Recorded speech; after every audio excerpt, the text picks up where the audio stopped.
biggest fall event for the Ushimiya family was the family conference in October. But to Jessica, there was another major event that came before that, the school cultural festival. Jessica liked school. To her, it was a place where she could let out the stress she'd built up from the rigid lifestyle she was forced to lead at home. For today's cultural festival, she'd formed a group with her friends, and had announced that they'd perform some light music on a temporary stage. She had prepared and practiced for this over and over until today, always anxiously awaiting this day's arrival. But there was one thing that worried her. She looked at the clock. There was still a little time, but she felt uneasy. Would that person really come? After taking a single deep breath, her heart jumped when all her friends suddenly started speaking in shrill voices. No way! He and his boyfriend is so awesome. Isn't he? What's the difference between light and heavy music? I think it's like the difference between acoustic and normal. I don't know. I don't know, Half Narrow. Isn't he? Isn't he? Rin's boyfriend looks really smart. Is it true that guy's a glasses beast? What's a glasses beast? No way, no way. My husband'll be a pretty boy. Oh, I'm not giggling for you guys. May not be like this for all girls, but at least Jessica's school, the cultural festival was basically a boyfriend exhibition. Jessica didn't have a boyfriend. She had many friends of the opposite sex, but no special only one. But Jessica was a little famous around the school, and everyone thought it'd be natural for her to have a fitting partner. Furthermore, her pride had led her to pretend that this was true. She'd somehow managed to keep them fooled until this year. But for various reasons, she hadn't been able to escape this year's cultural festival. Jessie, is your boyfriend here? What? What? No, looks like he's not here yet. Maybe he's busy with work. So what kind of person is he, Jessie? At least give us a hint. What kind of relationship? What kind of relationship? Oh, good lord. Oh no, we've already been over this last time, Half Narrow. She's totally gone the whole boyfriends in Canada route. And my suggestion was she should have just pretended that they broke up, like, 3 days before the cultural festival. So she gets to act all snooty, like, must be nice. My boyfriend was not treating me right, therefore I broke up with him. But, you know, apparently Jessica does not have my sense for drama. Will he come in a suit? Of course he'll be wearing glasses, right? Yeah! Oh my gosh. Hey, he actually doesn't exist, right? Oh gosh. If you come clean now, we'll let you join us. Let's cry together through this year's cultural festival. Oh no. No, he exists. I told you, he really exists. Ha. Jessica's bitter smile was covered in cold sweat. It was starting to seem doubtful whether she really had deceived her sharp-witted friends.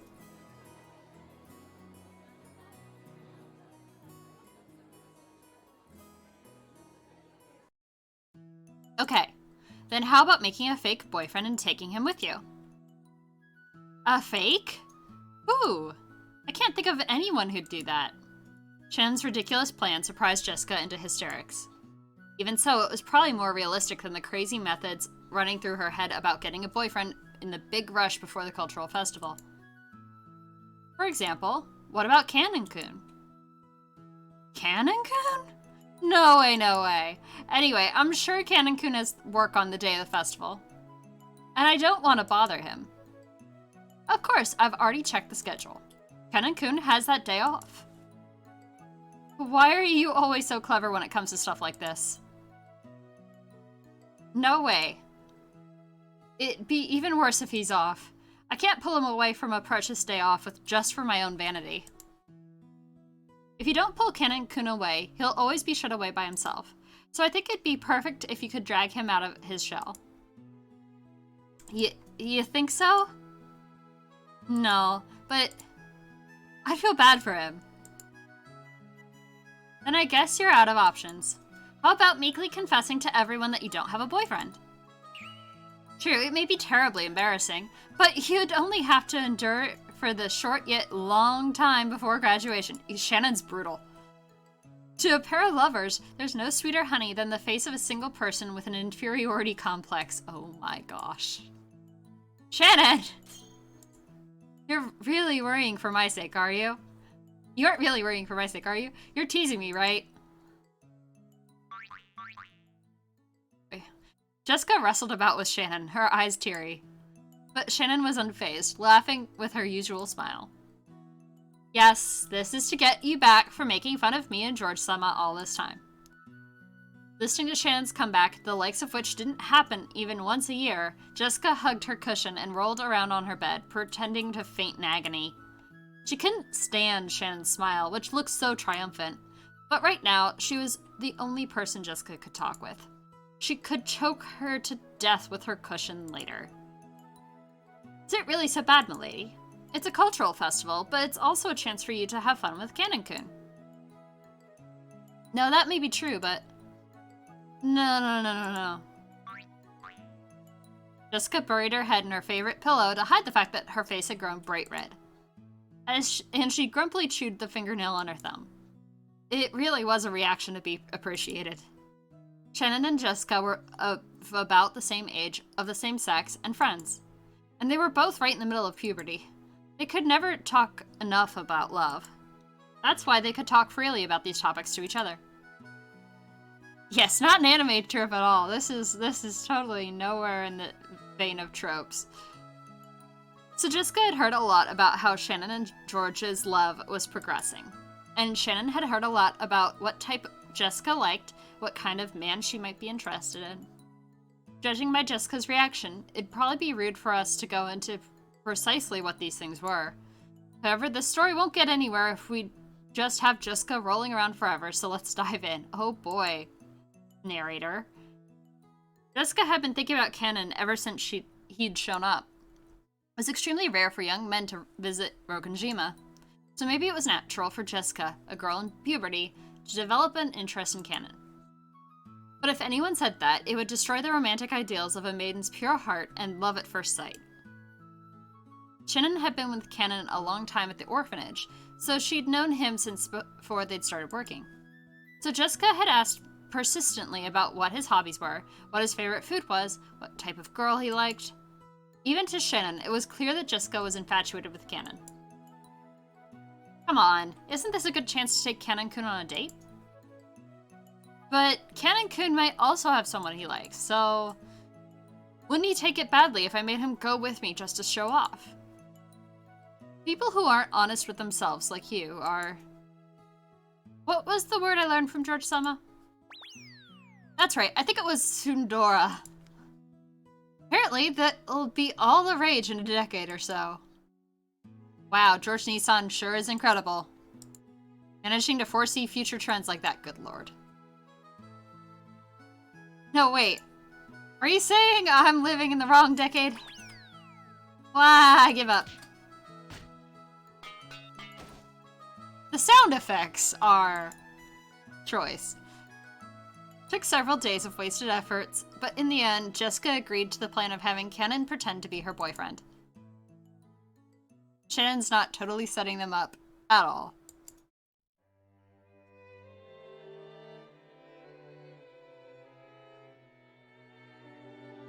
Yes, milady? Did you call me? Jessica regretted calling out at such a bad time. Canon always looked sullen, but he had some bad days and some better days. Fortunately, this reaction was the former. No, well...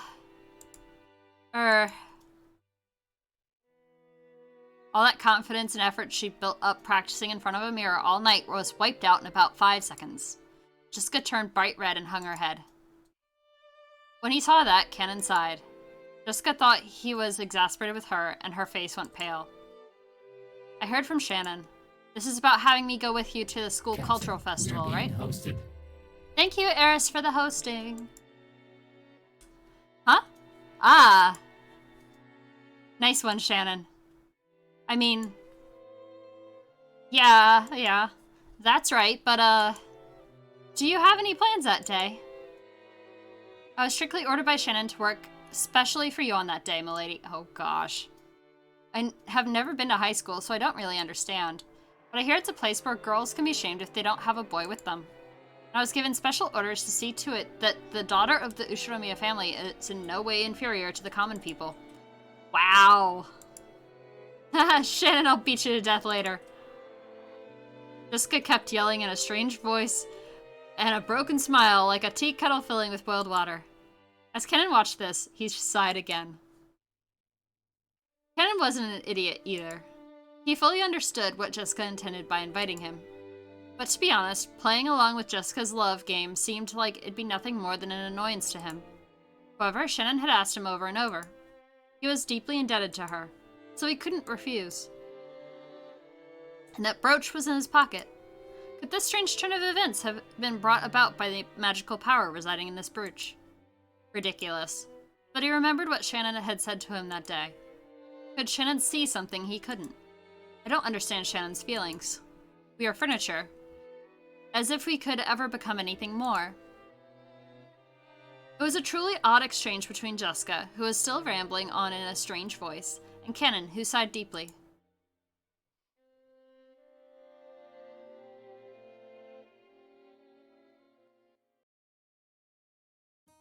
Jessie, someone's here. Didn't you hear? Sorry. Who is it? All my friends all gathered together. They were looking this way with hard-to-describe expressions, whispering to each other in small voices that weren't small anymore. My attempt to play dumb felt pretty transparent even to me. Did I really just say, sorry, who is it? Like I don't know who just showed up. It's useless. My mind's going blank. No way, that's Jessie's boyfriend? That is a heck of a coat. He's so cute. Wait, he's real? No way, seriously? Jessica, you traitor. He's incredible. He's younger? I never heard he was younger. Where's Jessie's boyfriend? Good lord. She's really into little kids. Oh my gosh. Hey!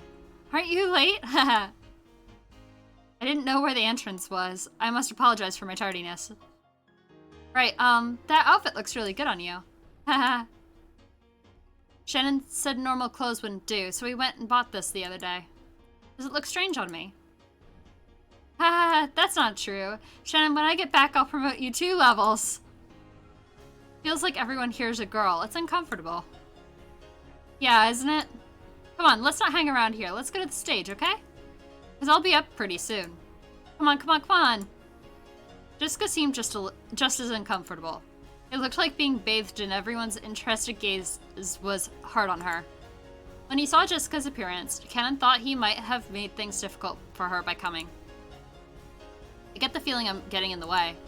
Am I being a burden? I told you, no way. Please tell me at any time if I start getting in the way. No way, he calls himself Boku. Okay, so, small cultural lesson. There's several different ways to call yourself, refer to yourself in Japanese. Most of the time, you use watashi. But boys can use boku, and it can sometimes be a little arrogant or a little like it's a more informal thing, and it can seem like it sets a certain atmosphere when you use boku as opposed to watashi. There's no way you get in the way, Kenan-kun. Yeah, she calls her boyfriend kun. Oh, that's other people. Okay. What would you like me to do, milady? No way, she makes him call her milady like a butler. OMG. Oh, wow. No, you can't call me milady today. Is that so? As you wish, Jessica-sama. Oh my gosh. Sorry, Kenan-kun. Could you close your eyes for just 3 seconds? A kiss! She's gonna kiss him. No, she's gonna pummel her friends. As you wish. Ori is even more arrogant, I think. Bang, thunk, bam, bam, slam, crash. Yeah. Yeah, all the friends get shoved out of the room. By the time Cannon opened his eyes, a horrible tragedy had occurred in the room. Everyone had been driven into the walls, their arms and legs outstretched. Jessica had slipped her brass knuckles back into her pocket before Cannon's eyes opened. Holy shit! Anyway, let's go over to the stage. Our turn's coming up soon, so take a seat and wait for a bit. Because we've got to get ready. Go straight to the end here and you'll see a temporary stage. You'll know where to go. Please wait there. She pushed Cannon's back, as he seemed to be having trouble moving himself, and chased him out. Even though Cannon was confused by Jessica's attitude and her panicky state, which he'd never seen before, he followed her instructions and headed in the direction she had indicated. After seeing him off with an awkward smile, Jessica slammed the door shut and yelled loudly. There you go, you saw, right? You saw that. Are you happy now? Haha, sucks for you. Ugh, I lost the bet. I'm sure Jessie didn't have a boyfriend. Oh gosh. Are you sure that was her boyfriend? I bet she's just abusing one of her servants, right? Jessie's boyfriend's incredible. Shut up. Come on, let's get ready. When Jessica took the brass knuckles out of her pocket again, everyone energetically returned to their tasks. Good lord, child, stop carrying around brass knuckles.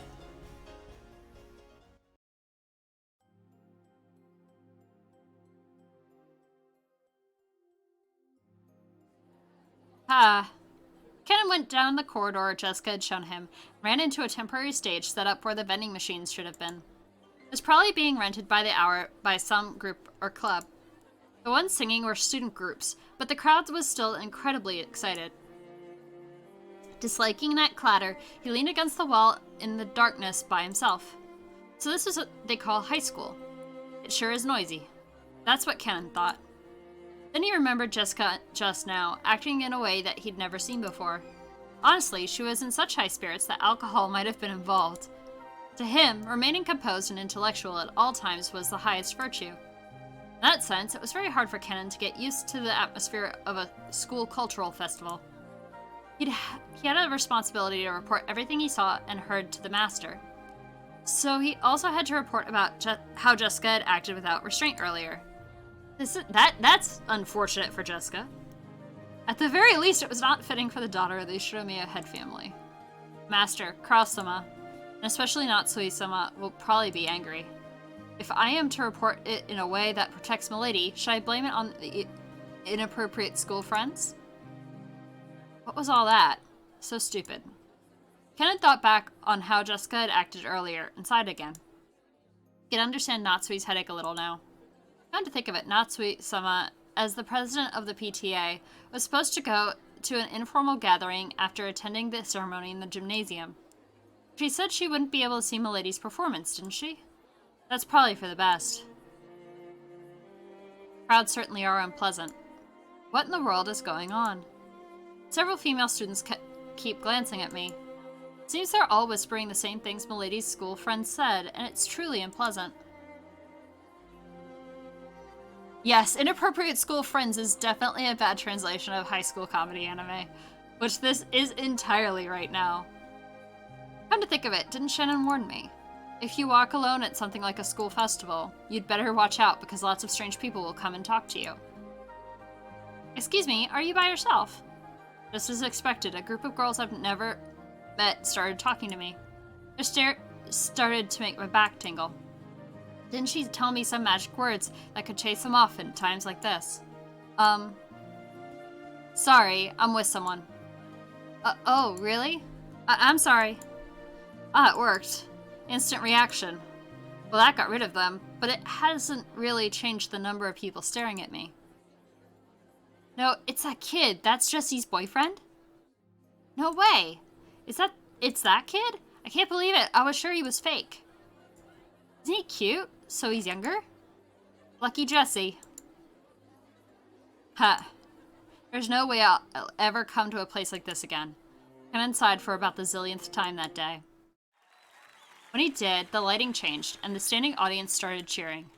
He looked around and realized that there was suddenly a large group of people there. And unlike earlier, they were mostly guys.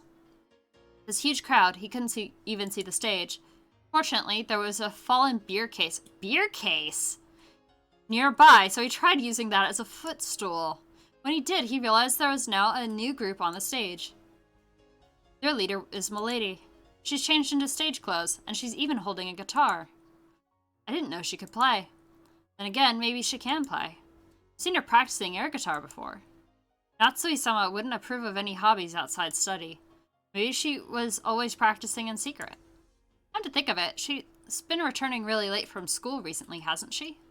Maybe she's been practicing at school, far away from Natsui-sama's prying eyes. It really is for the best that Natsui-sama didn't come. If Milady were to get scolded by Natsui-sama after putting so many hours of practice in, she'd probably be dejected. Jessie-sama! Do we get to see the outfit? Everyone, thanks for gathering here today. I could hear Jessica-sama's forceful voice through the speakers. Jessie-sama? Maybe that's her nickname at school. The students in the audience kept calling out that name. I'm a little offended by that crude name. It's appropriate for Milady. Inappropriate for Milady.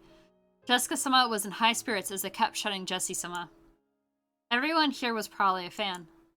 Her mic performance picked up on that and electrified them even more. It was almost like a music program on TV. At first he'd thought this was all silly, but that feeling had changed into appreciation. It was incredible in its own way. Kenan never listened to music of his own free will, but he'd often heard the kind of music the Ushinomiya family liked.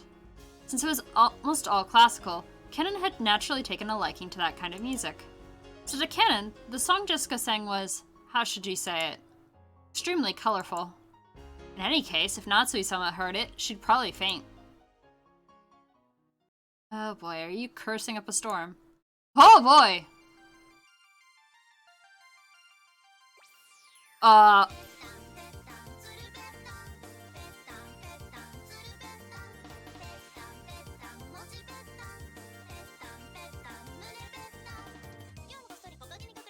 Nani? But everyone looked like they were having a really good time. Some diehard fans who had even brought pen lights sang along and danced crazily with the same movements, almost as though it had been planned ahead. On the stage, Jessica-sama also sang enthusiastically, dripping with sweat. He couldn't find a single element that was appropriate for a daughter of the Ushinomiya family. But it looked like so much fun. Jessie-sama! Jessie! Again today, behind me, the sound of footsteps. Yashiro-sama is stalking me. Okay, that is a reference to the other... That's a reference to Higurashi. Chris's disappearances, sacrifices to... Wow. Doesn't that make a good stack? This does not match the music playing. Don't say Marissa. What the hell?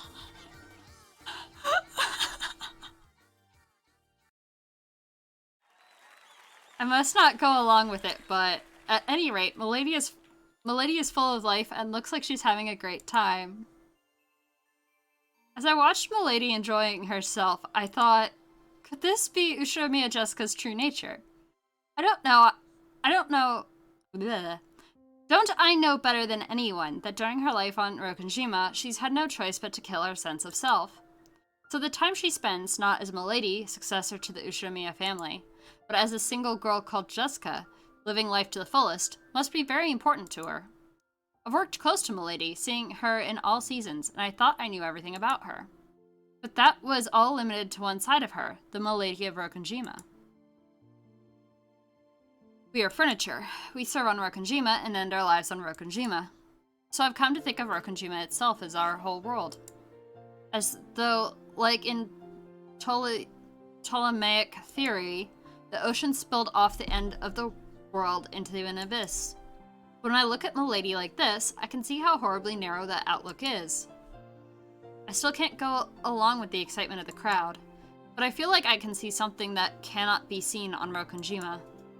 I'm not sure if this is the unseeable thing Shannon was talking about, but the ocean still doesn't look blue to me.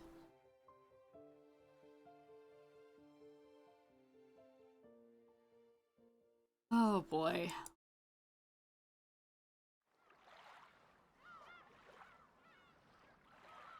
That was a scene and a half.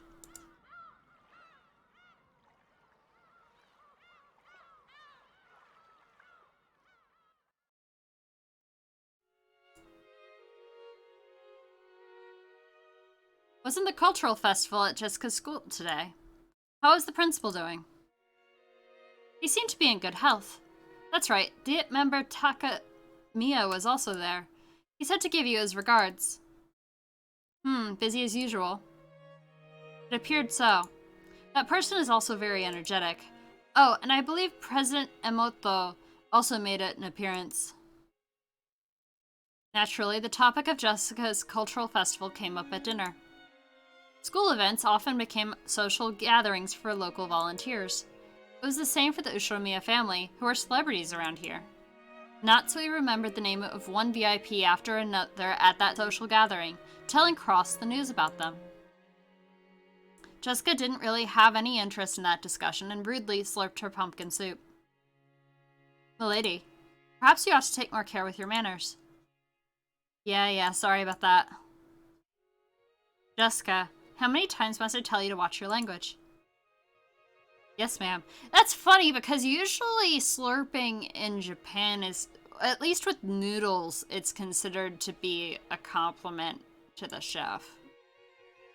But I don't know. Maybe it's because it's a Western-style household. Jessica answered, discouraged. When he saw that, Kraus smiled a little and paused his conversation with Natsui. Maybe if it's Western food. Or just, like, how they're raising her. How was the festival for you, Jessica? Huh? Well, it was okay.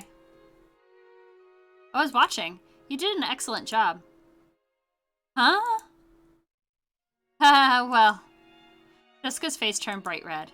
She probably hadn't imagined that Natsui would actually come to see her on stage. She felt a mix of happiness and embarrassment. Actually, she hadn't really wanted her mother to watch, since she didn't want to be told that her music was inappropriate for the Ushiromiya family. But it certainly didn't make her unhappy to hear a parent say she'd done a good job after watching her try her best. Jessica acted with both composure and dignity, fitting behavior for the student's representative. Oh. Yeah. The smile that had been there until a second ago crumpled like sand. Jessica immediately realized that her mom was talking about something different. Jessica was also the school's student president. She had no interest in doing something so annoying, but her parents had been pushy, so she grudgingly accepted. Unfortunately, she was popular at school, so she won the election easily. So Natsui was praising her for the student council sponsorship ceremony at the beginning of the cultural festival. Actually, she had just carried that out half-heartedly. After that, she immediately met up with her friends and held a stage rehearsal for the rest of the time. That experience of standing above people and bearing responsibility will surely prove useful in the future. I'm sure it will help Jessica mature as a member of the Ushiromiya family. But you rushed a little while giving the greeting. You get a pass on content, but the fast pace of your speech lessened the impact. It might help if you develop a habit of pausing every once in a while. Yeah.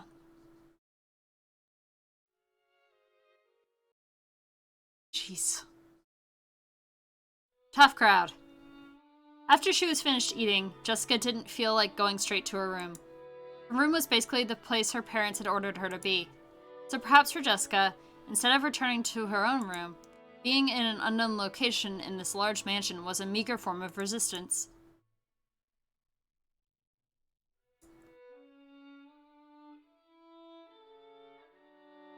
Jessica felt that even being in the mansion made it hard to breathe, so she went outside to the rose garden. Well, even if she did show up, I'm sure she would have said something about how it wasn't appropriate for a successor of the Ushiromiya family. So isn't it better this way? Haha. Jessica laughed at what she was sulking over. She laughed at what kind of words she could possibly have been expecting. That was dumb of me. In the end, I was just acting like an entitled brat. I'm a little exasperated with myself, and it makes me want to laugh. Milady. Ah, Canon-kun. Don't scare me like that. Just as she was about to force a laugh, Canon suddenly started talking to her, and she choked. What's up? Got something to say? Yes? Jessica's expression became the one she always wore when looking at Canon. The listless Jessica from a second ago was gone. If he had still only known Jessica as the eventual successor to the Ushimiya family, as he had until yesterday, he might have mistakenly thought that Jessica's mood had sprung back to normal. Yes, Half Narrow, it's absolutely shocking that Canon would seek her out in the Rose Garden of all places. But that wasn't right. He now knew a part of her that he couldn't have seen until yesterday. So he understood that there was no way Jessica actually felt the way she appeared. Oh, about today's cultural festival. Well, thanks for coming with me so I could show off. You saved my butt out there. That song. You were really good. What? Ah. Haha. Really? You're embarrassing me. Even though she had heard the words she most wanted to hear, Jessica acted shyly and couldn't accept them openly. I cannot sing. And I don't know how to play any instruments other than the harmonica and the recorder, which I learned in elementary school. So I simply assumed you were the same, milady. At that time, Canon had never felt as though he'd been looking down on Jessica in this way.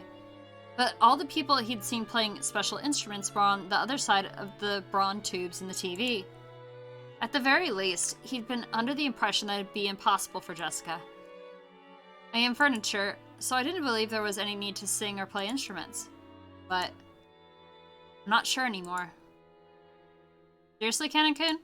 Enough with that I am furniture business. That's like a proper attitude you servants are supposed to have, right? Servants are supposed to be like living furniture. Genji-san says it a lot. It isn't just a proper attitude, because we really are furniture. I know the kids from the Fukuen house receive assistance from grandfather in various ways, and I realize how grateful you are for that. But it's a bit cruel for you to have to call yourself furniture just because of that. We're all human, aren't we? Canon-kun, when you saw me singing, what did you think? It looked like you were having a lot of fun. I don't think that's true. Huh? You didn't just think it looked fun. You were envious, weren't you? That's not... Canon probably hadn't noticed that emotion himself.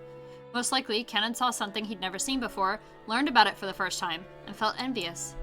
To trick himself out of that emotion, he called himself furniture over and over. I know I'm a successor to the Ushimiya family or whatever. And, well, I'm sure there'll be a lot of annoying stuff to do from now on. As far as that goes, I can't do anything but give up, since I was born under an unlucky star. Probably just like you had to live at the Fukuen house, I don't have a choice either. I couldn't choose the stars under which I was born. That may be true. There's one place where you and I are completely different. Know what that is? I am furniture and milady is not. He was about to say that, but stopped. I do not know. Canon-kun, you decided that your fate determines everything about you, and you gave up. But I can't accept this kind of fate, so I do the best I can. So while there's still the rigid and cornered me that's gotta stay as the daughter of the Ushimiya family, I've created another me that can do whatever I like to the fullest. Another you. Yeah. Canon-kun, you've been instructed to say because I am furniture. But I'm sure you've gone through a lot of tough times just because of that. I think that's really unfortunate. But the idea that your entire life will be decided by that alone seems so sad to me. You know, it's always possible for people to create another self inside of them. A self that they can truly grow to like. I'm not talking about escaping from reality, okay? When I'm that other self, I can really feel like I'm living a great life. So no matter how constrained and boring everyday life gets to be, I can always live on without suffocating.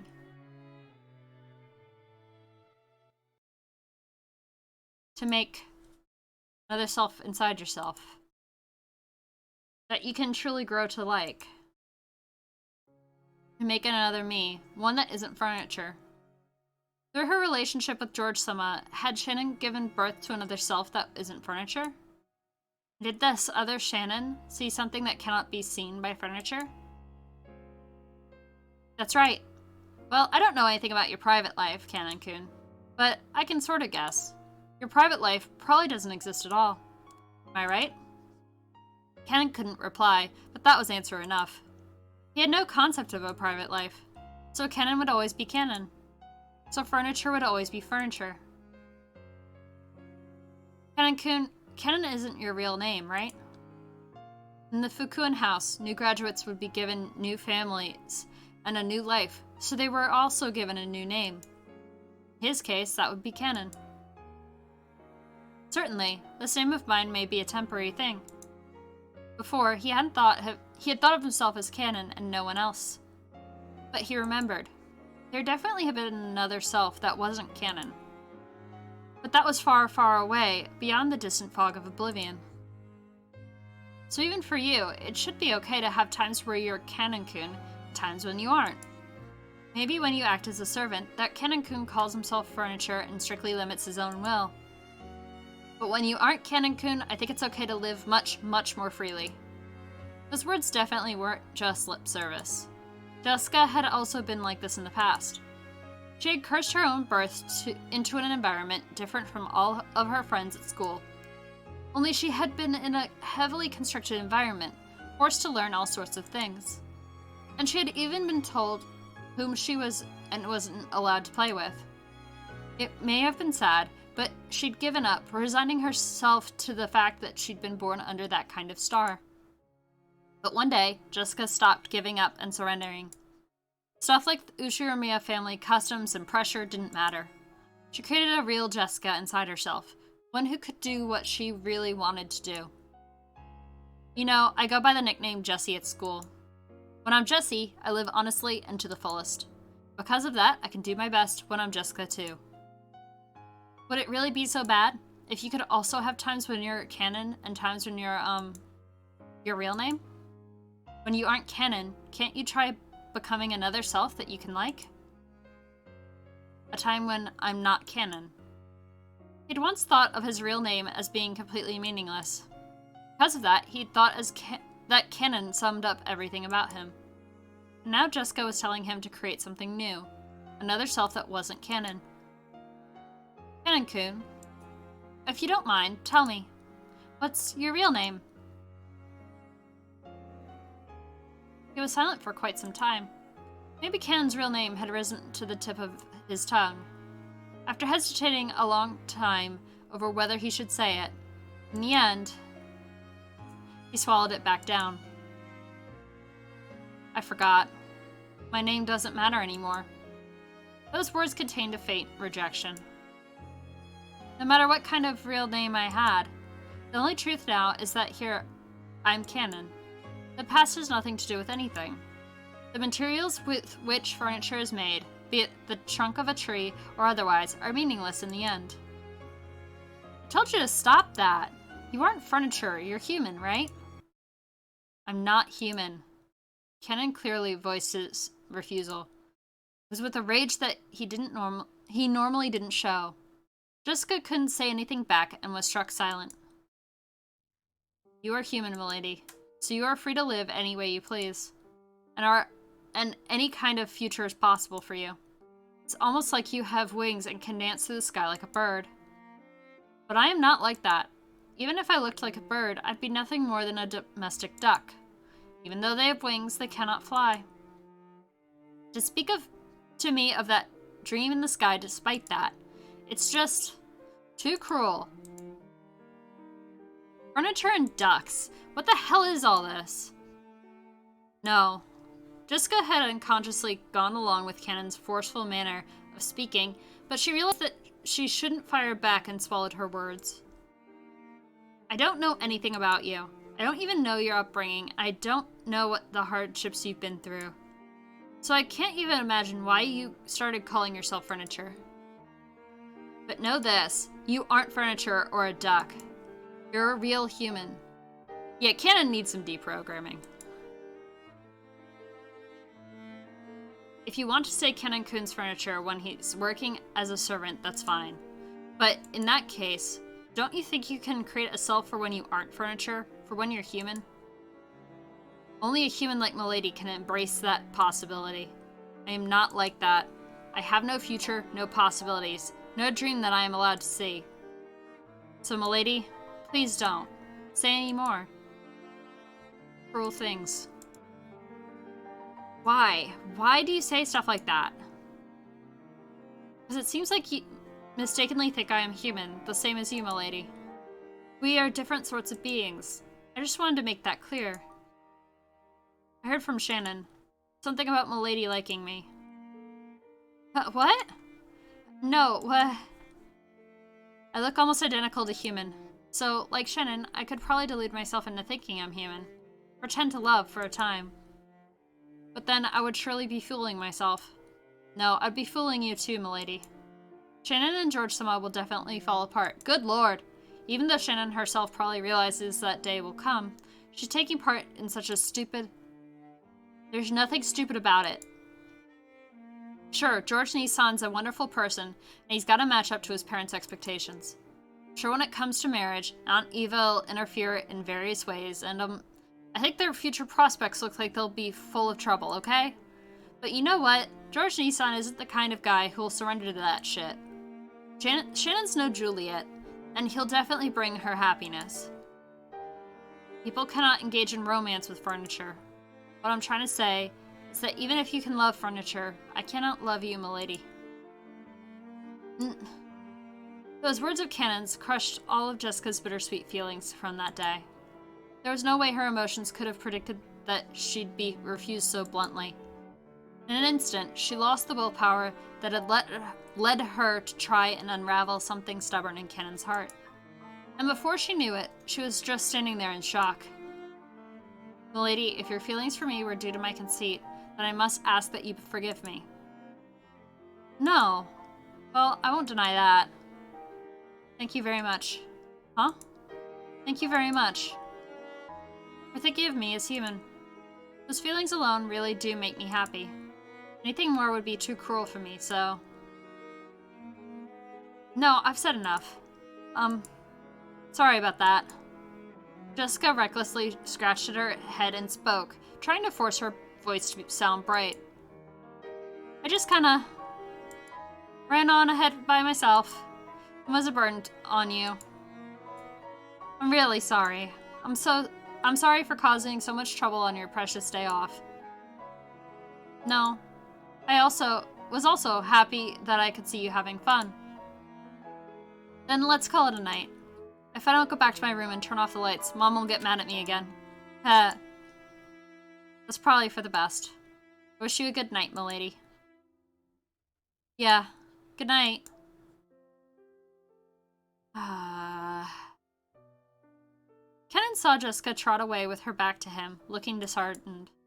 But then she suddenly broke into a reckless dash and disappeared in the direction of the mansion. As he watched her back, just for an instant, Kenan was tormented by the feeling that he'd just made a huge mistake. But he hadn't made a mistake at all. He'd been forced to refuse her now for her sake, while the pain was still at its smallest. Nice going, making a woman cry like that. Cue the organ.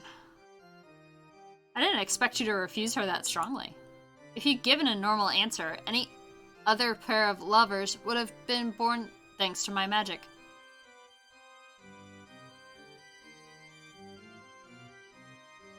How long have you been there? What a horrible person. When he turned around, the witch was suddenly there. It looked like she'd been there the whole time, watching the two of them as though enjoying a play. I shall forgive you for your insults just this once, in deference to that amusing little show. Even after 1,000 years, no more interesting show exists than complications between boys and girls. To me, it's a pleasure that's better and more addictive than opium. Kenan pulled the butterfly brooch out of his pocket. It was the manifestation of the great magic the witch had bestowed. Without hesitation, Kenan slammed it against the ground and stomped on it, watch Shannon reap the side effects of that. Oh? What's the meaning of this? You know that was given by me. Just now I figured it out. What you're doing isn't as tasteful as being a cupid of love. You're just a demon who enjoys showing love to those who can never be together, deceiving them. You are free to think that. Most humans I lend my power to say the same thing. Don't play dumb. You didn't lend Shannon your power because you felt sorry for her. You found a weak point in Shannon's heart as her chest burned with love, and you made her break that mirror that sealed you. What's more, did she tell you that she'd done that, Cannon? How do you know that happened? What's more, you guessed how this would all end, and now you're toying with her. Am I wrong? Heh. Furniture has a thoroughly pitiful existence. So, you have no dreams, no future, and even no love. Good, good. There's nothing better than knowing your place. Haha. As you noticed, there was a faint love residing in Jessica's heart. You seem to think you've snipped it in the bud. But did you know? Trees grow thicker branches if you thin out and prune them. A girl who loves furniture, is it? Amusing, how truly amusing. Shannon and George will also eventually reach a stalemate with their unfulfillable love, ripening into the sort of large fruit that I love. However, regretfully, it seems to be going so smoothly for those two that it's hardly entertaining anymore. But on the plus side, it seems the two of you will amuse me to no end. The witch laughed. Even though she had known the two could never be together, she had lent magic to bring them together.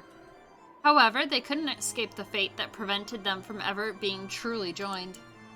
The witch knew that. Even if they were joined, Shannon and George, Cannon and Jessica would eventually break up. They would wander through an endless desert in this hell of love, tormented by an eternal thirst. What, did you think I'd lend you my power and ask for nothing in exchange? I'll gladly assist a pair in love. In exchange, I'll enjoy watching the cruel fate they'll eventually meet. I've never come across a better show, not over the course of 1,000 years. Just look at Kinzo. See how he ended up, an old, pitiful man who learned the taste of love before being thrown out of paradise. Look at how he lives, like a dead man that cannot fully die. Haha. You truly are a witch. Disappear. Get out of my sight, demon. Oh, I would disappear even without your prompting. My power still hasn't returned. It is still tiring to continue to show myself. I overdid it when I gave you lovers my power. As I am now, it will not be easy to maintain that power without that brooch as catalyst. Cannon ground his foot even more into the stomped brooch. Poor Shannon is about to get dumped. He felt it break under his foot. Then, it evaporated like water, and changed into butterflies that sparkled gold, fluttering out from beneath Cannon's foot. Maintaining this form is quite painful for me as well. I will hide myself for a time, just as you desire. My magical power will rise as surely as the moon and the tides. And eventually, a fitting time will come for my revival. I know not in the slightest whether that will be tomorrow, next year, or even 100 or 1,000 years in the future. As long as there are those who entertain me, I will surely gain power and revive. I will disappear for a short while, until that time comes. The bruise on the palm of your hand is already gone, so if you wish, tomorrow morning, you can let my existence vanish like an illusion or a dream. After all, nothing saddens me more than being forgotten. However, I will surely be revived. Be on your guard, so that you will not regret that day's coming when it arrives. I will surely have my second coming, and rule over everything as this island's true master. That is the time when the door to the Golden Land will be opened again. The greedy dead will surely wake me. You talk too much. Disappear now, Golden Witch. Well, hot damn! The witch became a cloud of golden butterflies and scattered away, leaving behind a scornful laugh. The whole area sparkled like a gold blizzard in a snow globe. It was a fleeting, fantastical scene that disappeared in a heartbeat.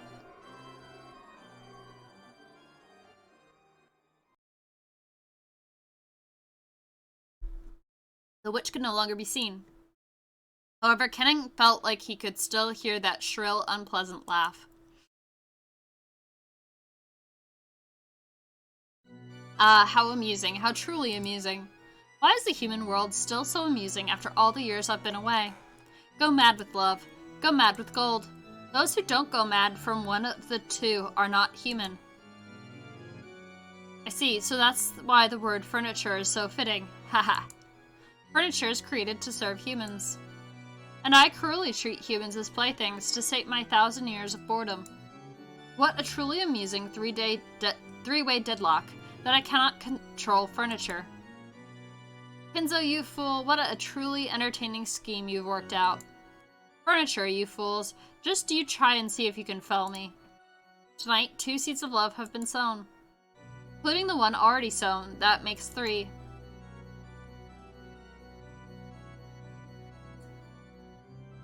Beatrice, why did you leave me alone in this painful world? We're back to wailing. I hate you. I will hate you for all eternity for not even trying to answer despite being yearned for so. Master, drinking any more will be damaging to your health. Dr. Nanjo warned you as well, did he not? Be silent, Genji. You do not understand. You do not understand my grief and sadness. And I believed at least you, my oldest friend, would understand my pain. Why can you not understand? Oh, Beatrice. Why did you leave me all alone?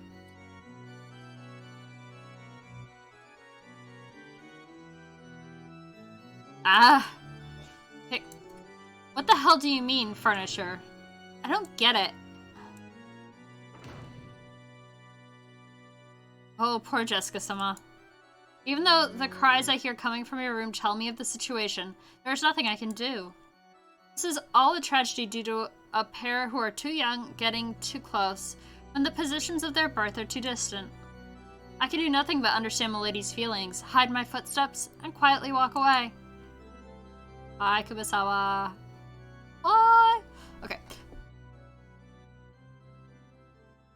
Are we finally getting out of this prelude?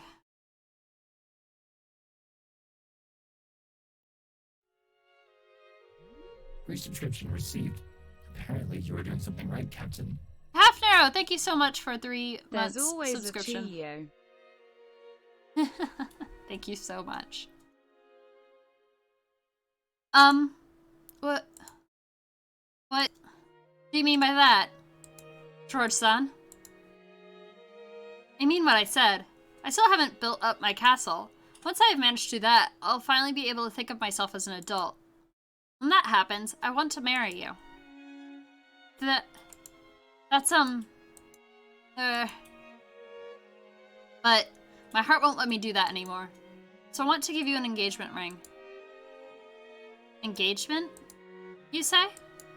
But, I am furniture. Oh, right, that. Well then, furniture has to listen to what people say, right? Right now I'm having a ring made that will be fitting for you. I think it'll be ready in time for me to bring it to the upcoming family conference. I'll give it to you then, so please, I want you to let me hear your answer. If you accept, then I'll proclaim our engagement right there, in front of all the relatives, including grandfather. George-san, I'm sure some people won't approve of our relationship, but there's no need to look at their faces, because you only have to fill your eyes with me. It will definitely bring you happiness. That's one thing I can promise you with certainty.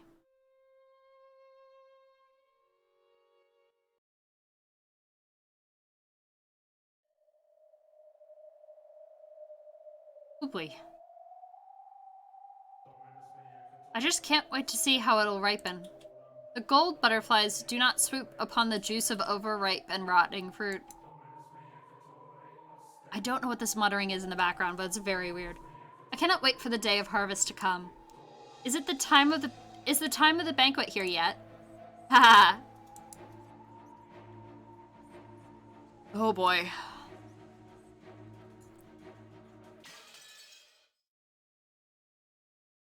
Oh boy.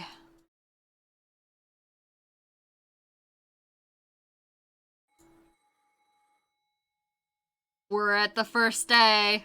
Oh no. It's October 4th again, you guys. They had eaten breakfast at a coffee shop in the station building.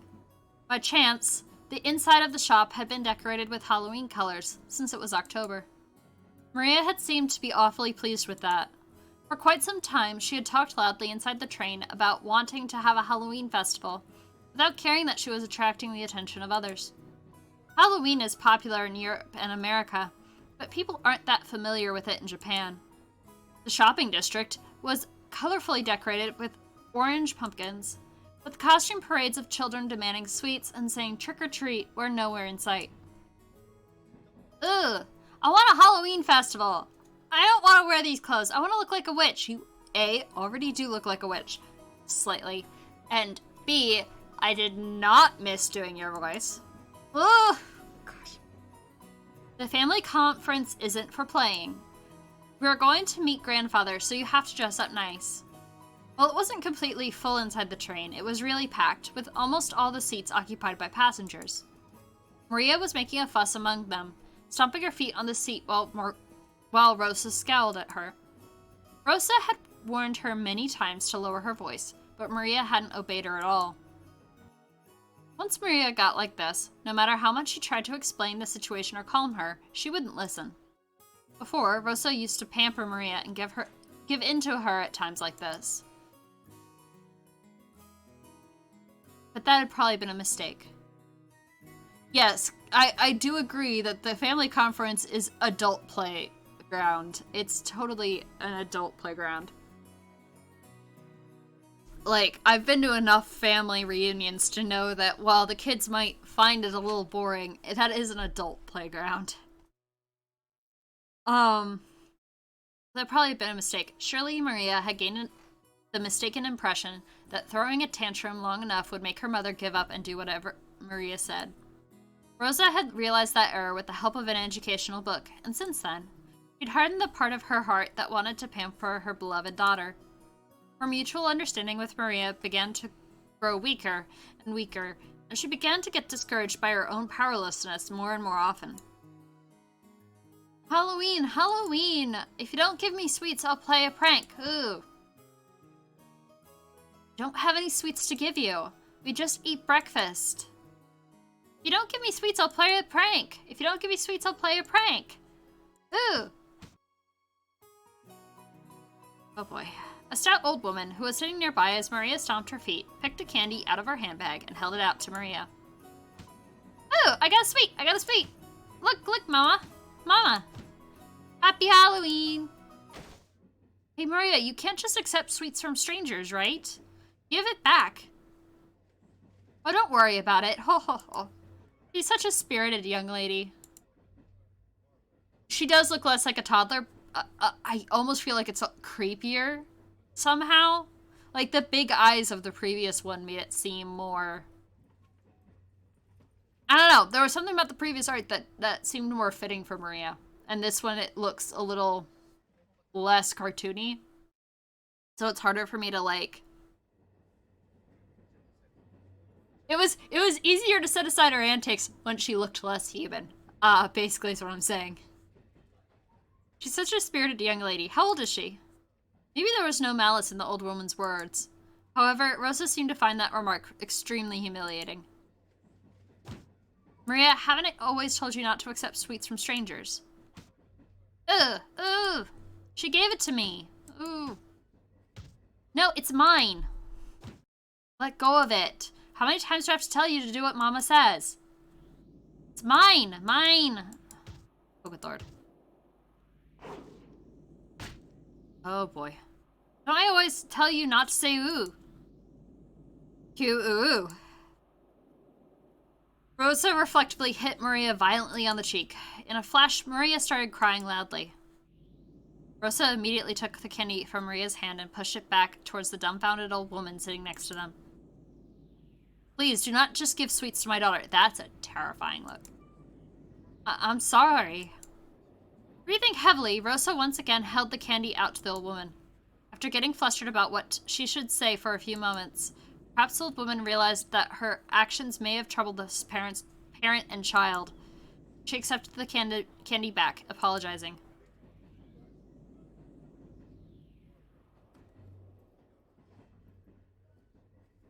Rosa's kind of... After that, Rosa finally took notice of her surroundings. Her daughter's clothes were all messed up. She was crying and shouting with her nose dripping. There were many dumbfounded passengers watching them.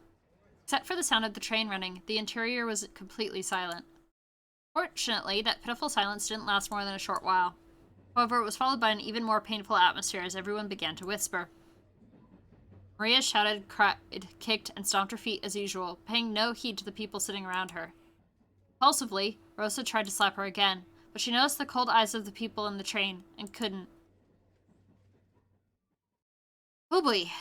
When the train stopped, Rosa forcefully pulled Maria's arm and got off, almost dragging her daughter along. Maria didn't stop crying. Rosa took her to the end of the platform and hit her cheek again. At the moment she was hit, Maria stopped crying for an instant, but before long she shouted and cried even more than before. This really didn't work, Rosa. Overwhelmed with emotion, Rosa grabbed the nape of Maria's neck and dragged her, tugging at her hair. This is awful. Ugh. Crying. Mama, it hurts. It hurts. Didn't I tell you to shut up? Oh boy, someone called Protective Services. That ooh of yours. I told you to stop. That's the reason you can't make friends in class, right? Get a hold of yourself. Why are you still a kindergartner inside your head? Why can't you do what Mama says? Why? Why? With those severe words, Rosa hit Maria's cheek over and over again. The more Maria cried and shouted, the more Rosa hit her. And the more Maria was hit, the more intensely she cried and shouted. Yeah, I know, no wonder. This, honestly, if you saw me play through the park several years ago, this reminds me a tiny bit of that game where the mom is suffering with anxiety and mental illness. So, like, the kid starts talking about the witch who lives inside the theme park or something like that, and, like, Lorraine, the main character, just keeps going along with it because, yeah, the witch comes to visit and, like, takes over or something like that. I don't remember the exact phrasing of it, but basically, like, the concept's the same, I think, and it might be that Maria's obsessed with witches because she thinks her mom keeps getting possessed by this evil witch. Mama, it hurts.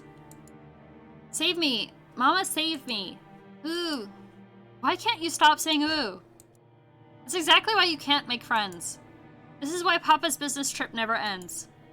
Wow. This is why excuse me, ma'am, is everything alright? Do you want something? The one who timidly called to her was the station attendant. Rosa glared at the attendant with a look that said, "Don't butt into the problems of a mother and child, stranger." Of course, the attendant surely hadn't wanted to get involved either. However, Rosa had been yelling on the platform for a much longer time than she had imagined. Her emotional scolding had led the passengers on the platform to advise the attendant to call out to her. Rosa yelled at the attendant, saying not to worry anymore since they'd be getting on the next train. Then, finally, or rather, for the second time, she noticed the passengers on the platform staring at her from a distance. That slow transition is so good. Rosa sweat slightly and felt a breeze make her sweat go cold, tormenting her. Maria still kept on crying, shielding her own head. Of course, if this beating continued, she'd probably keep crying indefinitely. I did it. Again.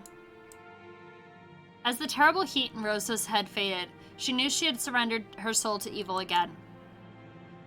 Mama, come back. Ooh, yes, see, exactly. Yeah, this is a lot like the park. Rosa fell to her knees and hugged Maria, whose face was all soggy with tears and mucus. Maria, I'm sorry. I'm so sorry. Mama, welcome back. Finally, Maria realized that her mother was her mother again. She clung to her mother's body and cried, burying her face in her mother's chest. Forgive your bad mama. Forgive your bad mama. I'm so sorry. Please, don't hate your mama. Ugh, I'm just fine. Won't hate mama. Mama was only being possessed by the bad witch again. There you go. But you came back, so I'm just fine. Yeah, that's right. Mama was just being possessed by the evil witch again. I'm sorry. I'm so sorry. For a long time, the two of them hugged each other, asking for and sharing words of forgiveness. After a while, they calmed down and both moved back at the same time. Maria's face and Rosa's face were both deep red after crying their eyes out. Do you want to have a Halloween festival, Maria? Yeah. I wanted to show those pumpkin marshmallows to George Oni-chan and Jessica Oni-chan. It was a candy they'd been selling near the cash register at the shop where they'd eaten breakfast. A fancy sweet that had a big orange marshmallow in the shape of a jack-o'-lantern attached to the tip of a stick. Maria had wanted it and instantly pestered Rosa for it. Rosa had refused, saying there was no way she could buy sweets right after breakfast. Then, Maria, I don't know if they sell those in this town or not, but let's get off and try searching for them, okay? Yeah. I love you, Mama. I love you so much. Thank you. I love you too, Maria. The truth was they didn't have time to waste loitering around a stopover station. If they missed the airplane, they'd fall half a day behind schedule. She should have left home with no time to spare, but she'd ended up leaving late after choosing Maria's clothes. Because of that, Rosa had been a bit impatient since this morning. She looked at a clock. They had to get on the next train immediately, but her daughter firmly joined hands with her to go buy the sweet with her mother. That hand was warm. To Rosa, as she was now, it was more important to renew her bonds with Maria. To her, Maria was not only a beloved daughter, she was everything Rosa had. Fortunately, they could see a big supermarket right in front of the station. They may not be able to find exactly the same sweet, but Maria would probably be happy with a similar one. Besides, Rosa couldn't show up with a face swelled from crying. She must fix her makeup. Maybe we won't find a marshmallow exactly like that one, but hopefully we can find something like it. Let's buy some and surprise all your cousins together. Yeah, as long as we buy it together, any sweet is fine. They exited through the turnstiles of the station in this unknown town. Maria walked across the pedestrian crossing together with her mother, chuckling to herself as though she was walking in an amusement park. Both faces were still deep red, but the two of them, mother and child, smiled warmly at each other without any restraint. Oh boy. They got issues.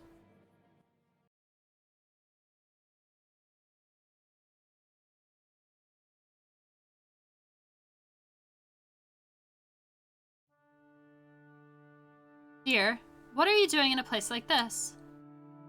Oh, it's you. It's nothing. I just find this a pleasant place to think. All of our preparations for today have been completed. Why don't we have some tea and relax while we wait? Forgive me, I'm always making you handle such troublesome matters. Please, rely on me even more. I am your wife. Naturally, I'm grateful to have you always coming to my aid. That's precisely why I'm able to devote myself to my work. I understand. I understand about your work. And the topic of father's inheritance, right? That has nothing to do with you. It's nothing more than fishing for rotten meat amongst greedy siblings. It's okay, dear. Everything will go well. Your businesses have never failed to work themselves out. Natsui softly cuddled close to Cross's shoulder. She complimented Cross on his hard work, but Natsui knew better than anyone that his work wasn't going well. Cross's project was something like a seesaw where a large amount of money swings. Big investments can lead to massive payoffs. But like large seesaws, they tend to shake a lot while moving very slowly instead of showing immediate results. At times, it's possible to make further investments so that the seesaw inclines faster towards the side you want. Of course, you'd only do that if you were confident you'd be able to recover all your investments in the not-so-distant future. However, the seesaws Cross chose never turned out as he would have liked them to. His foresight wasn't wrong, but the times were moving sluggishly. They never managed to catch up with him. For example, think of a literal seesaw placed at a park. It's a really popular item, so there's always someone playing on it. And you've got to wait a long time for your turn. Let's say that one day you spotted one of the seesaws that was completely unused, and you raced to grab it first and have it all to yourself. However, unless someone got on the opposite side of the seesaw, you'd never be able to play on it. What if lots of time passed, and no one came to the opposite end? Seesaws are popular, so if you wait long enough, a companion will surely show up. But Kraus noticed something. The weather's getting worse, so nobody's coming outside to play. But seesaws are popular, so someone will surely come eventually. If he vacated his place because of the worsening weather, it would certainly be snatched away. And once again, he'd end up longingly gazing from a distance at someone else having fun on the seesaw. Sunk cost fallacy! One side of the seesaw, he continued to wait patiently, all alone. That was Cross's project, and its current situation.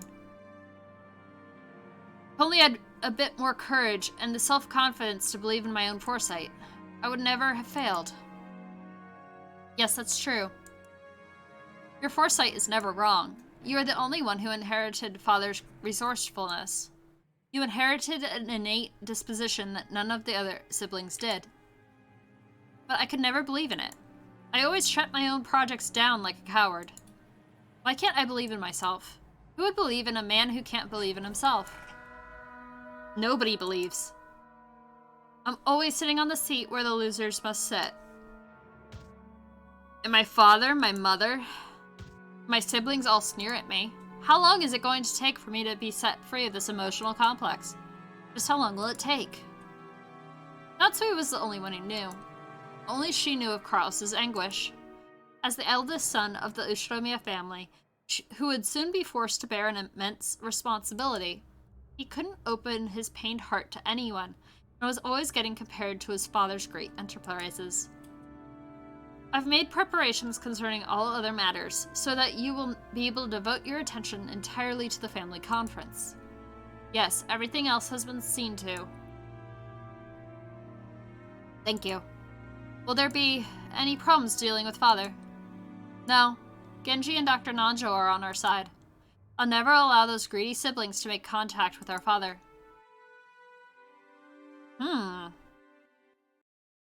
Seems like this time they're trying to keep him away from them. Hello, Goda here. Yes, please, leave it to me. I'm anxious to put my skills to work for the big annual job. Goda, we have not seen you in ages. In the kitchen, multicolored ingredients were gathered and the preliminary arrangements were promptly being started. Even though it was still morning, the ingredients for dinner were already in saucepans and steaming. Normally, he had to deal with several assorted matters, but on the day of the family conference, he could devote himself entirely to cooking. To Goda, who was originally a chef, this was surely the greatest gala occasion of the whole year. Yes, dinner will be calf steak. A wonderful cut of meat is already anxiously awaiting for tonight in the refrigerator. Please be sure to look forward to dinner. It was rare for Goda to be in this good of a mood towards his fellow servants. Goda bragged about being the Ushiromiya family's personal chef, and knowing he was considered worthy to display his excellent cooking at the family conference was his greatest honor. Understood. I will leave everything to you. Also, is Kumasawa there? Kumasawa-san? I happened to see her earlier, but she's not here. Perhaps she went to get things ready in the guest house. Is she loafing around again? No, it's fine. Please continue with your work. Yes, leave everything to me, Goda. Yes, leave everything to me. I am Goda. Genji placed the telephone back on the receiver, sighing lightly. Genji sighed once again, thinking of Kumasawa, who was probably hiding again, even though things were this busy. And the ostentatious Goda, who only felt like doing anything on a day when he could show off. Excuse me. The preparations for all the rooms in the guest house are complete. We received instructions from a lady to prepare a room for 4 people, so that the children can spend the night together. So what shall we do? I hear Battler-sama will be coming for the first time in 6 years. Presumably, Milady wants to stay up late into the night with her 3 cousins. Make the preparations. You do not need to tell Madame. I see. Certainly. So tonight we'll have the late night shift, followed immediately by the morning shift. Looks like these 2 days will be tiresome. Speaking of which, the weather forecast is saying a typhoon will strike this area. Will everything be alright? Assuming the typhoon doesn't stray too far from its course, it may affect the boat ride back for the family members. Okay, so, by the way, I've mentioned this before, that we don't usually see, Shannon and Kenan interacting with people like... They're not always in the same room with someone else having a conversation with a person that we know to be a person, other than Beatrice. So I'm kind of watching this. Genji is talking to both of them. There's something about the two of them that's very strange, and I'm trying to piece things together. The family conference schedule might be extended until Monday or Tuesday. Our task may be a long and tiring one, but I earnestly ask that you take care not to make any blunders. Shannon, remain calm and do not panic. Kenan, be sure to greet our guests in a sociable manner. Yes, I'll be careful. Today we must conduct ourselves in a manner suitable for very important guests. See to it that you make no blunders.